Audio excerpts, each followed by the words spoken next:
Welcome back.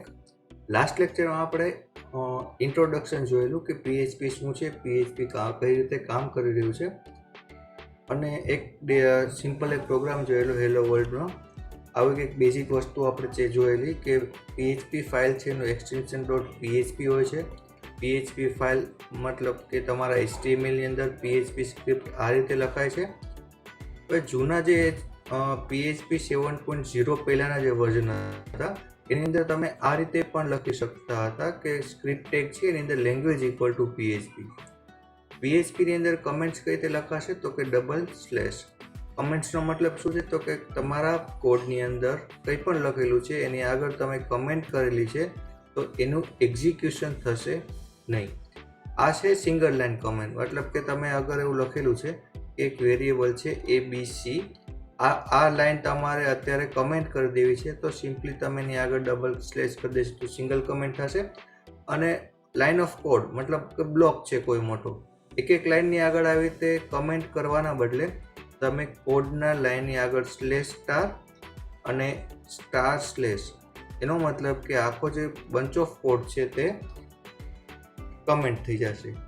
સો આજે આપણે જોઈશું કે વેરિયેબલ શું છે, કયા ટાઈપના વેરિયેબલ હોઈ શકે, વેરિયેબલ કઈ રીતે બને, વેરિયેબલનો સ્કોપ શું છે, અને એના આપણે પ્રેક્ટિકલી એક્ઝામ્પલ જોઈશું. તો આપણે નાના હતા ત્યારે મેથ્સ સબ્જેક્ટમાં અથવા તો એન્જિનિયરિંગમાં કોઈ બી ટોપિકમાં આ તમે ક્યાંક તો જોયેલું હશે આવી વેલ્યુ. આનો મતલબ શું છે તો કે 4x + 3. તો કે 4x + 3 માં શું છે તો આ x આપણો વેરિયેબલ હતો, એટલે કે આ x ની વેલ્યુ કંઈ પણ હોઈ શકે. સિમિલરલી તમે આવું પણ એક્ઝામ્પલ જોયેલું હશે ક્યાંક કે 2x + 3y. તો આની અંદર જે આ x છે અને y છે એની વેલ્યુ ચેન્જ થઈ શકે અથવા કોઈ પણ વેલ્યુ હોઈ શકે, બટ 2 છે એ 2 જ રહેશે, 3 છે એ 3 જ રહેશે. તો આ છે આપણા કોન્સ્ટન્ટ કે જેની વેલ્યુ ચેન્જ ન થાય. અગેન આ રિપીટ તો કે વેરિયેબલ શું છે તો કે જેની વેલ્યુ ચેન્જ થઈ શકે તે. વેરિયેબલ વર્ડ પોતે જ બે વર્ડનો બનેલો છે, વેરી અને એબલ, એટલે કે જે વસ્તુ ચેન્જ થઈ શકે તેને તમે વેરિયેબલ કહી શકો. ફોર એક્ઝામ્પલ આ એક બોક્સ છે. હવે આ બોક્સની અંદર તમે બહુ બધા એપલ નાખી દો તો શું કહી શકાય કે આ box is full of apple, but એ એપલની જગ્યાએ હવે તમે બનાના નાખો છો તો તમે એવું કહી શકો કે box is full of banana. તો આપણા માટે શું છે વેરિયેબલ તો કે એક કન્ટેનર છે કે જે મલ્ટિપલ વેલ્યુ હોલ્ડ કરશે. Multiple value at a time નહીં, 1 by 1. એનો મતલબ કે અગર તમારી પાસે એ નામનો વેરિયેબલ છે, અત્યારે એની પાસે 3 વેલ્યુ છે, આફ્ટર સમ ટાઈમ અગર તમે એની અંદર 5 વેલ્યુ સ્ટોર કરાવો છો તો 3 રિપ્લેસ થઈ જશે અને 5 આવશે. તો હવે પ્રોગ્રામમાં જ્યાં પણ એ લખવામાં આવશે એનો મતલબ 3 નહીં પણ 5 થશે. ક્લિયર? તો પીએચપીની અંદર વેરિયેબલ કઈ રીતે બને છે તો કે પીએચપીમાં વેરિયેબલ બનાવવા માટે આગળ $, અને પછી વેરિયેબલનું નેમ. હવે વેરિયેબલના નામ કઈ રીતે લખી શકો તો કે વેરિયેબલના નામની અંદર તમે A to Z, small a to z, capital A to Z અને 0 to 9 આ નંબરનો કોઈ પણનો યુઝ કરી શકો.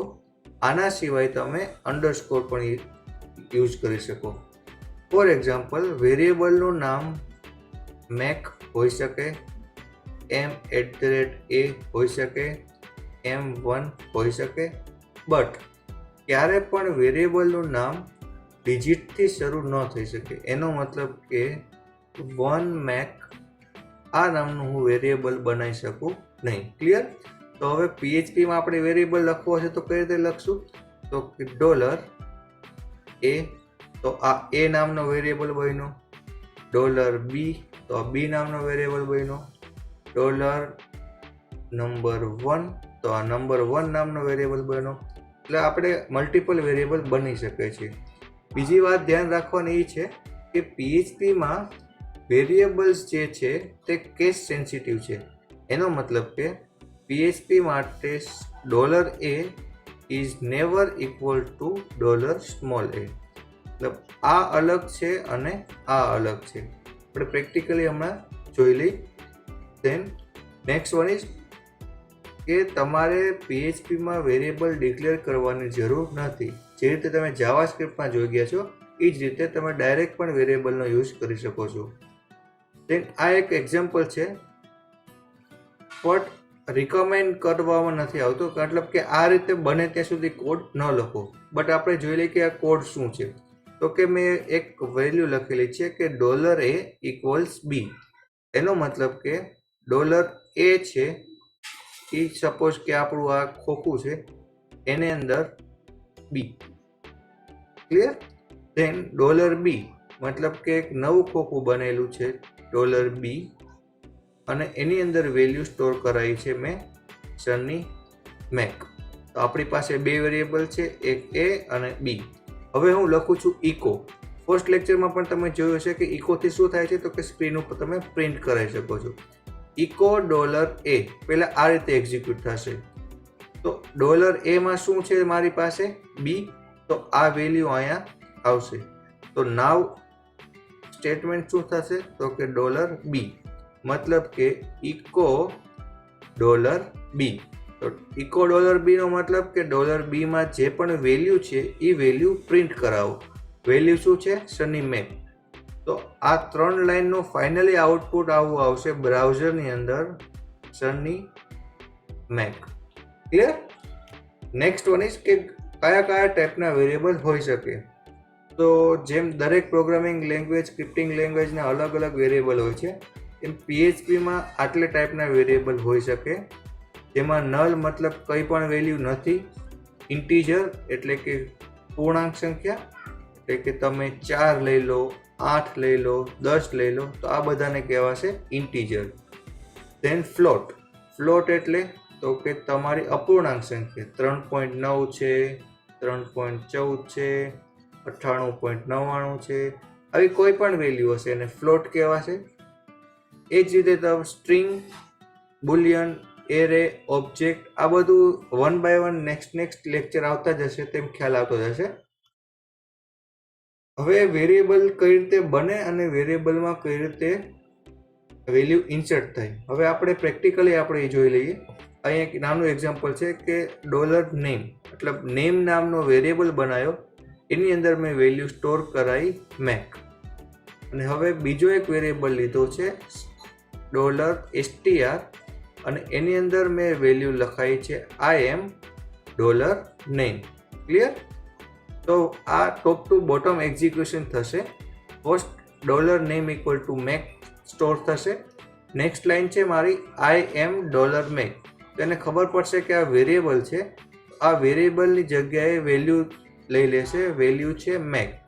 તો make અને આ વેલ્યુ ક્યાં સ્ટોર થશે, str માં. ઇક્વલ ટુ ની રાઈટ હેન્ડ સાઈડમાં જે પણ વેલ્યુ છે એ ઇક્વલ ટુ ની લેફ્ટ હેન્ડ સાઈડમાં સ્ટોર થશે.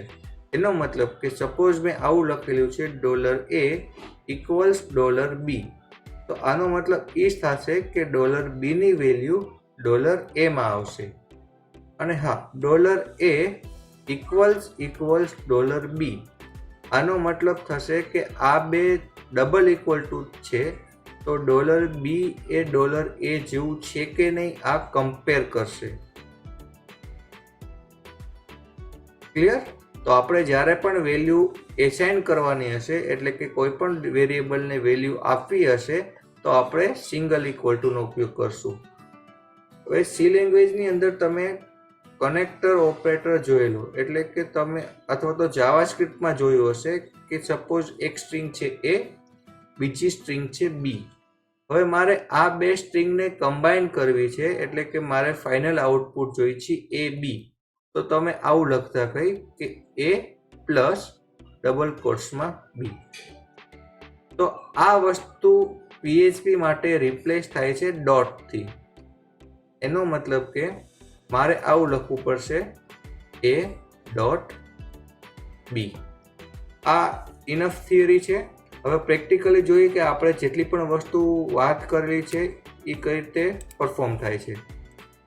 સો આપણું ફર્સ્ટ એક્ઝામ્પલ જે આપણે લાસ્ટ લેક્ચરમાં જોયેલું કે PHP કઈ રીતે લખાય છે, તો તો કે HTML ટેગ છે.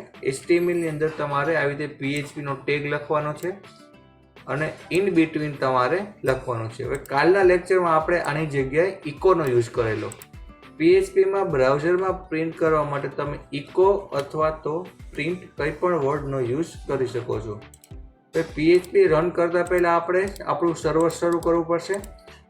તો ચેક કરી લઈએ કે સર્વર ચાલુ છે. યસ, મારા માટે સર્વર ચાલુ છે. અગર તમારું સર્વર ચાલુ નથી તો તમારું જે વેબ સર્વર છે એમાં રાઈટ ક્લિક કરીને રન એઝ એડમિન આપો એટલે સર્વર શરૂ થઈ જશે. આપણે પહેલું પ્રેક્ટિકલ જોયેલું, આજે બીજો પ્રેક્ટિકલ છે કે કમેન્ટ. કમેન્ટનો મતલબ શું હતો? તો કે બ્રાઉઝરની અંદર એ વસ્તુ દેખાશે નહીં. સિંગલ લાઇન કમેન્ટ આ રીતે લખાતી, ડબલ મલ્ટી લાઇન કમેન્ટ આ રીતે લખાતી, અને આ ઇકો. હવે ઇકોની અંદર તમે કોઈ પણ તમારો HTML નો ટેગ પણ યુઝ કરી શકો છો. હવે બે સ્ટ્રિંગ છે એને કોન્કેટ કરવા માટે અથવા તો જોઈન કરવા માટે અહીંયા મેં ડોટનો યુઝ કરેલો છે. તો લેટ્સ સી આપણે આ સિમ્પલ એક્ઝામ્પલ છે એનું આઉટપુટ શું આવે છે. અગેન આઈ રિપીટ, આપણે શું કરવાનું છે? સર્વરમાં જવાનું છે. આપણા લોકલ હોસ્ટ, આપણે લાસ્ટ લેક્ચરમાં મેક નામનો લોકલ હોસ્ટ બનાવેલો, તો આઈધર બ્રાઉઝર ખોલીને ડાયરેક્ટ મેક ક્લિક કરી શકો છો અથવા તો આપણું જે સર્વર છે ત્યાં વર્ચ્યુઅલ હોસ્ટ એમાં મેક. તો અહીંયા મારા જેટલા મેક ફોલ્ડરમાં જેટલા બી પ્રોગ્રામ્સ છે એ દેખાય છે. આપણે સેકન્ડ નંબરનું ક્લિક કરી છે તો સી આપણને આઉટપુટ મળે છે. અહીંયા H1 ટેગ છે, H1 નું એઝ ઇટ ઇઝ આઉટપુટ છે. હવે PHP શરૂ થયા પછી આ ફર્સ્ટ લાઇન છે જે એક્ઝિક્યુટ નહીં થાય. રીઝન સિંગલ લાઇન કમેન્ટ છે, એ જ રીતે આ મલ્ટી લાઇન કમેન્ટ છે. Then echo sunny dot make, આ અલગ અલગ સ્ટ્રિંગ છે બટ ડોટ લખવાથી બે કમ્બાઈન થઈ ગઈ છે. ધેન બ્રેક મતલબ ન્યૂ લાઇન આવી ગઈ છે. એન્ડ ઓફ ધ ડેમો છે અને HR એટલે કે હોરિઝોન્ટલ લાઇન છે. ક્લિયર? તો આ એક સિમ્પલ એક્ઝામ્પલ હતું. નેક્સ્ટ એક્ઝામ્પલ છે વેરિયેબલનું. તો વેરિયેબલ કઈ રીતે બને? તો આપણે પ્રીવિયસલી પણ જોયેલું કે variables are case sensitive. Integer value, float value, character value, string value, array અને ઓબ્જેક્ટ, આટલા ટાઈપના વેરિયેબલ્સ બની શકે. અગેન એક વખત રિમાઇન્ડ કરી દે કે વેરિયેબલની સિન્ટેક્સ શું છે. તો વેરિયેબલ કઈ રીતે બને? તો કે ડોલર છે, પછી તમારા વેરિયેબલનું નામ છે અને તમારા વેરિયેબલની વેલ્યુ છે. આપણે ઇન્ટીજર વેરિયેબલ કઈ રીતે બને એ જોઈ લઈ. તો હું આ કમેન્ટ ડિલીટ કરી નાખું છું એટલે ખ્યાલ આવે કે ઇન્ટીજર વેરિયેબલ છે આ. તો આપણે અહીંયા જોઈ શકીએ છીએ કે $a નામનો વેરિયેબલ બનાવ્યો. આટલું કરવાથી શું થશે? એક a નામનો વેરિયેબલ બનશે. હવે એને હું કોઈ પણ વેલ્યુ એસાઇન કરી શકું છું. સપોઝ કે મેં અત્યારે વેલ્યુ એસાઇન કરી છે $a = 10. તો 10 વેલ્યુ એની અંદર સ્ટોર થઈ જાય છે. એક સિમ્પલ મેસેજ પ્રિન્ટ કરાવું છું, ઇકો વેલ્યુ ઓફ a, અને પછી હું a નામના વેરિયેબલની વેલ્યુ પ્રિન્ટ કરાવી શકું છું. આની જોડે પણ તમે લખી શકો છો બટ સિમ્પ્લિસિટી માટે અત્યારે નીચે લખેલું છે. ધેન ઇકો બ્રેક મતલબ ન્યૂ લાઇન આવશે. બીજો એક વેરિયેબલ લીધો છે b = 20. તો અહીંયા જેમ અલગ લાઇન લખેલી છે એટલે ડાયરેક્ટ b = 20 પણ લખી શકાય છે. Then echo value of b is $b.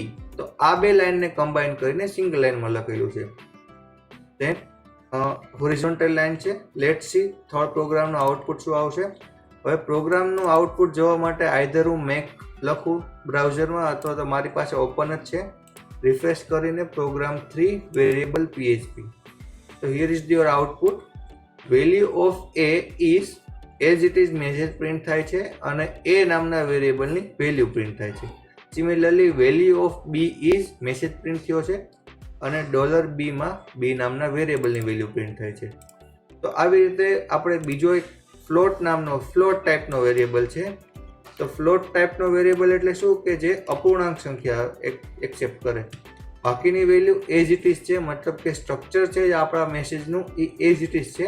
ખાલી ચેન્જીસ ક્યાં છે તો કે $a ની વેલ્યુ 10.30 અને $b ની વેલ્યુ 20.56. હવે બે અલગ અલગ વેલ્યુ આપેલી છે. સેવ આપીને બ્રાઉઝર રિફ્રેશ કરીને ચેક કરી તો આપણને એરર આવે છે. અગર તમારે આ એરર તમને જાતે કરીને બતાવવામાં આવેલી છે. કે તમને ખ્યાલ આવે કે અગર PHPમાં કોઈ એરર આવે છે તો કઈ રીતે આવે છે. આમાં લખેલું છે કે 39 નંબરમાં એરર છે. ઇન કેસ તમને કોઈ એરર પણ નથી આવતી અને આઉટપુટ પણ નથી આવતું તો આઉટપુટ એરર ક્યાંથી જ લાવી શકો છો તમે, તો કે તમારું જે સર્વર છે ત્યાં રાઈટ ક્લિક સિંગલ ક્લિક કરો, ત્યાં PHP છે, PHPના સેટિંગ્સ છે અને સેટિંગ્સની અંદર એક તમને દેખાશે કે ડિસ્પ્લે એરર્સ. ડિસ્પ્લે એરર્સ અનટિક હશે તો તમને તમારા બ્રાઉઝરમાં એરર્સ દેખાશે નહીં. તો મેક શ્યોર કે તમારે ડિસ્પ્લે એરર ટિક કરી દો. હવે તમને અહીંયા લાઈન દેખાશે કે કઈ લાઈનમાં એરર છે. Line number 39. તો લાઈન નંબર 39માં એરર છે. રીઝન શું છે તો કે તમે આ એ નામનો વેરિયેબલ ફરીથી બનાવી રહ્યા છો એટલે એ એરર આપે છે. ક્લિયર?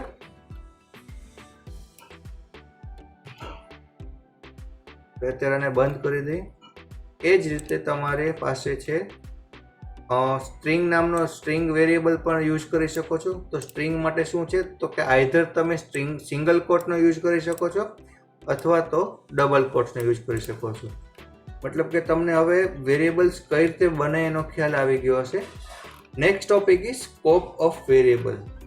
હવે અગર તમારું બેકગ્રાઉન્ડ સી લેંગ્વેજ છે અથવા તો તમે કોઈ પ્રોગ્રામિંગ લેંગ્વેજ ભણીને આવ્યા હશો તો તમને થોડો ઘણો ખ્યાલ હશે. આ પ્રોગ્રામમાં આપણે એક ફંક્શન બનાવેલું છે. ફંક્શન શું છે એના ઉપર જાજુ ફોકસ ના કરતા આપણે ફર્ધર લેક્ચર્સમાં ફંક્શન શું છે, ફંક્શન કઈ રીતે બને છે એ બધું ડિસ્કસ કરવાના છીએ. અત્યારે ગ્લોબલ વસ્તુ શું છે ને લોકલ શું છે એ સમજી લઈએ. તો કે સપોઝ કે આ જે બ્રેકેટ છે આ ફંક્શનની બોડી દેખાડે છે એટલે કે આ ફંક્શન આટલા સ્ટેટમેન્ટ રન કરશે જ્યારે બી F1 નો યુઝ થશે. તો આ જે ફંક્શન છે એની બહાર કોઈ પણ વસ્તુ લખેલી છે એઝ અ વેરિયેબલ તો આને કહેવાશે ગ્લોબલ વેરિયેબલ. અને ફંક્શનની અંદર કોઈ પણ વસ્તુ લખેલી છે તો એને કહેવાશે local variable. But she language અથવા તો બીજી કોઈ પ્રોગ્રામિંગ લેંગ્વેજ અને આ લેંગ્વેજમાં મેઇન ડિફરન્સ એ છે કે બીજી કોઈ પ્રોગ્રામિંગ લેંગ્વેજના તમે ગ્લોબલ વેરિયેબલનો ડાયરેક્ટ એક્સેસ કરી શકતા હતા. બટ PHPના કેસમાં એવું નથી. એનો મતલબ કે સપોઝ કે મારે આ ગ્લોબલ વેરિયેબલ એ એક્સેસ કરવો હશે તો હું ડાયરેક્ટ ઇકો $a લખીશ તો મને એરર આપશે. લેટ્સ સી શું આઉટપુટ આવે છે. પ્રોગ્રામ નંબર 4 સિમ્પલી આપણે અહીંયા બેક કરશું.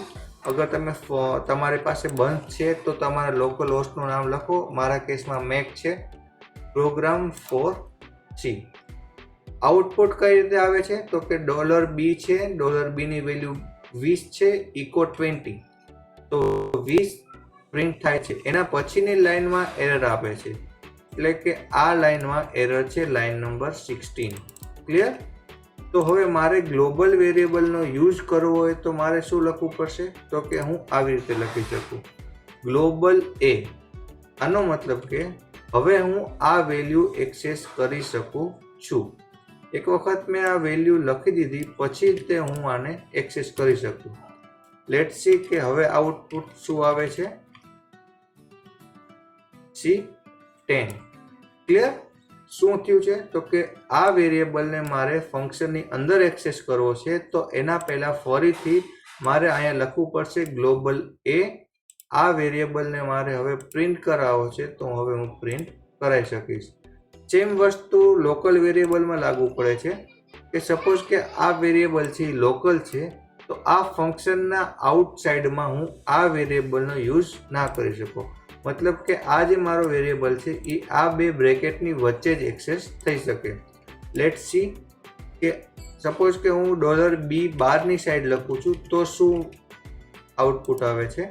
અગેન 21 નંબરની લાઈન એટલે કે આ લાઈનમાં એરર આવી રહી છે કારણ કે મારો જે બી વેરિયેબલ છે એ સ્કોપની બહાર છે.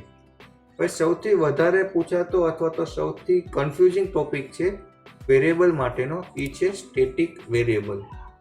ઘણા લોકોને એમ થાય છે કે સ્ટેટિક વેરિયેબલ અને કોન્સ્ટન્ટ એક જ છે.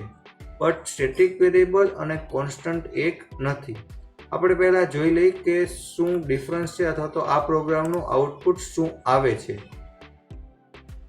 તો પહેલા એક પ્રોગ્રામ જોઈ લઈ. ફંક્શન છે એક ફંક્શન, અને F1 લખવાથી આ ફંક્શન કોલ થાય છે. ક્લિયર? ફંક્શનની અંદર મેં એક વેરિયેબલ બનાવ્યો છે x નામનો, જેની વેલ્યુ છે 0. ઇકો, અને મેં એની વેલ્યુ પ્રિન્ટ કરાવી. x પ્લસ પ્લસ આ સ્ટેટમેન્ટ કાં નવું લાગે તો આનો મતલબ શું થાય છે? આનો મતલબ એમ થાય છે કે x equal to x plus 1. Clear? એટલે કે x ની વેલ્યુ જેટલી પણ છે એમાં એક વખત વધારો કરો. દેન મેં ફંક્શન 1 કોલ કરેલું છે.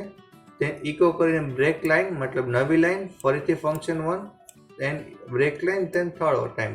મતલબ કે આ ફંક્શન 3 વખત કોલ કરેલું છે, એટલે આ કમ્પ્લીટ જે બ્લોક છે એ 3 વખત રન થશે.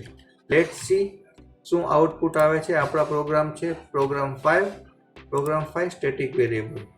તો આપણને આઉટપુટ આવી રહ્યું છે 0. પણ એકચ્યુઅલી તો આપણે શું કરીએ છીએ કે x equal to x plus 1, તો x ની વેલ્યુ 1 વધવી જોઈએ. બટ હર ટાઈમ શું થાય છે? x equal to 0, x equal to 0, x equal to 0. તો કે તમને એવું લાગે કે આ x પ્લસ પ્લસનો કોઈ ફરક નથી પડતો. હવે બીજું એક એક્ઝામ્પલ જોઈ લઈએ. મતલબ જે કમેન્ટ છે એ રિમૂવ કરીને સેમ ટુ સેમ પ્રોગ્રામ છે, ખાલી વેરિયેબલના નામની આગળ સ્ટેટિકનો યુઝ કરેલો છે. તો હવે આ કેસમાં શું થાય છે કે પહેલી વખત ફંક્શન કોલ થાય ત્યારે 0, બીજી વખત કોલ થાય ત્યારે 1, અને થર્ડ ટાઈમ કોલ થાય ત્યારે 2 આવે છે. તો કે સ્ટેટિક વેરિયેબલનું થોડું ઘણું તમને ખ્યાલ આવી ગયો હશે કે આમાં શું થાય છે કે જ્યારે બી સ્ટેટિક વેરિયેબલ ડિક્લેર થાય, એટલે કે આપણા આ કેસમાં સ્ટેટિક વેરિયેબલ x, તો થ્રુ આઉટ ધ પ્રોગ્રામ એની વેલ્યુ એઝ ઇટ ઇઝ રહેશે. એનો મતલબ કે જ્યારે બી આ ફંક્શન કોલ થાય છે તો એની એક જ કોપી બનશે. લેટ્સ સી આપણે એક નાના ડ્રોઈંગથી સમજી લઈએ કે શું થાય છે. તો પહેલો કેસ આપણે ઉપરવાળો કેસ જોઈ લઈએ કે ઉપરના કેસમાં શું હતું. તો કે આ કેસમાં એક વેરિયેબલ છે આપણો x. તો જેવો તમે x વેરિયેબલ બનાવશો તો એક ખોખું છે જેની અંદર x વેલ્યુ સ્ટોર થઈ 0. ક્લિયર? ઇકો x મતલબ કે 0 પ્રિન્ટ થાય છે. x પ્લસ પ્લસ, તો x ની જે વેલ્યુ છે એ રિપ્લેસ થશે 1 થી. હવે મારી પાસે x માં 1 છે. આ એક વખત ફંક્શન કોલ થયું પછી બ્રેક થશે, નવી લાઈન, ફરીથી ફંક્શન કોલ થશે. જેવું ફંક્શન કોલ થશે તો એક્ઝિક્યુશન ફરીથી સ્ટાર્ટ થશે.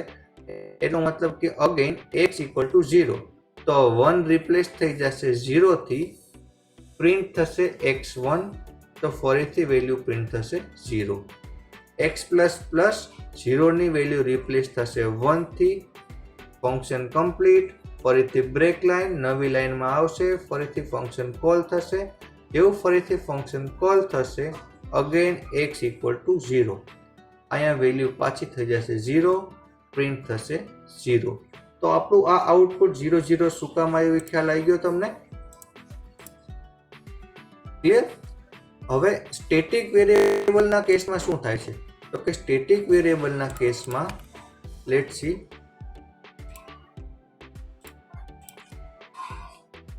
તો કે આપણા પાસે એક બોક્સ છે, આની એક જ કોપી બનાવશે. એક જ કોપી બનાવશે એનો મતલબ શું થયો કે આની અંદર જે પણ વેલ્યુ છે એ એક વખત આવી પછી એ વેલ્યુ રિપ્લેસ થવા દેશે નહીં, એટલે કે એક જ વખત વેલ્યુ ઇનિશિયલાઇઝ થશે.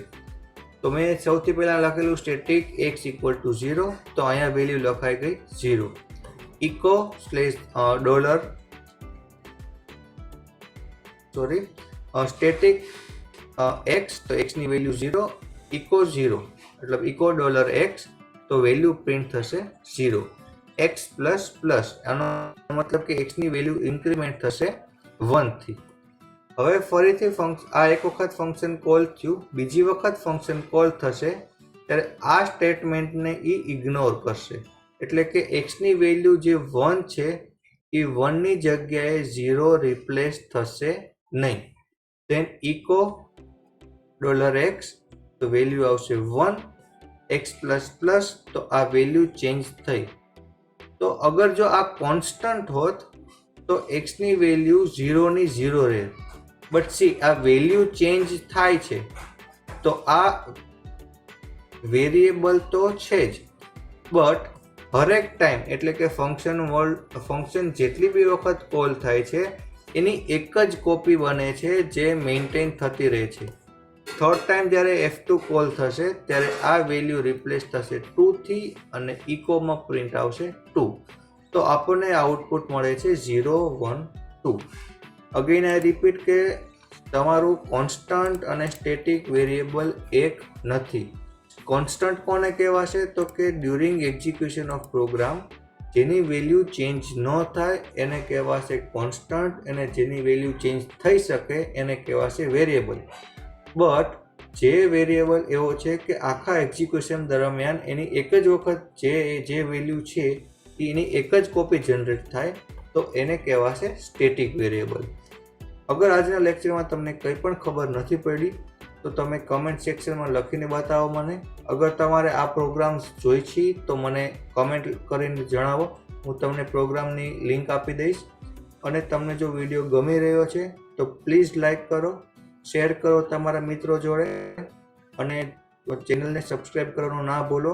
ઇન ફ્યુચર જેટલા બી વિડીયોઝ આવે છે એ તમારે જોવા હોય સૌથી પહેલાં તો સબસ્ક્રાઈબ કરીને બેલ આઇકોન ઉપર ક્લિક કરવાનું ના ભૂલતા.